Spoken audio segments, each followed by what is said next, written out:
நிச்சயமாக அல்லாஹ் தஆலா உங்கள் வாழ்க்கையில் ஒரு மாற்றத்தை ஏற்படுத்துவாங்க. அது வரைக்கும் நீங்கள் பொறுமையாக இருங்க. ஏன் தெரியுமா? அன்னைக்கு நீங்கள் சொல்லுவீங்க உங்கள் வாழ்க்கையில் மாற்றம் ஏற்படும் போது அல்லாஹ் தஆலாக்கு அதிகமாக நன்றி செலுத்துவராகவே இருப்பீங்க. ஏன் தெரியுமா?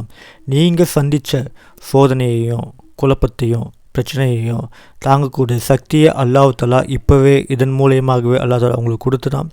இனிமேல் உங்கள் வாழ்க்கையில் இந்த சோதனையோ குழப்பமோ பிரச்சனையோ ஏற்படாது. நீங்கள் எந்த அளவுக்கு மனக்கவலையால் கஷ்டப்பட்டீங்களோ அதை விட 2 மடங்கான சந்தோஷத்தை அல்லாஹ் தஆலா உங்கள் வாழ்க்கையில் ஏற்படுத்தி கொடுப்பான். அது மட்டும் கிடையாதுங்க, நீங்கள் பல கஷ்டங்களை சந்திச்சிருப்பீங்க. அந்த கஷ்டத்திலேருந்து எப்படிடா வெளியே வர முடியும் அப்படின்னு முயற்சியும் செஞ்சுருப்பீங்க. அது எல்லாமே அல்லாஹ் தஆலாக்கு நல்லாவே தெரியுங்க. அல்லாஹ்விற்கு மறைவானது எதுவுமே கிடையாதுங்க. ஆனால் நம்ம சோதனையான காலகட்டத்தில் அல்லாஹ் மேலே முழு நம்பிக்கை வச்சு அவனை மட்டுமே சார்ந்திருந்தால் அல்லாஹ் தஆலா நமக்கு ஒரு மகிழ்ச்சியான வாழ்க்கையை ஏற்படுத்தி கொடுப்பான் இன்ஷா அல்லாஹ்.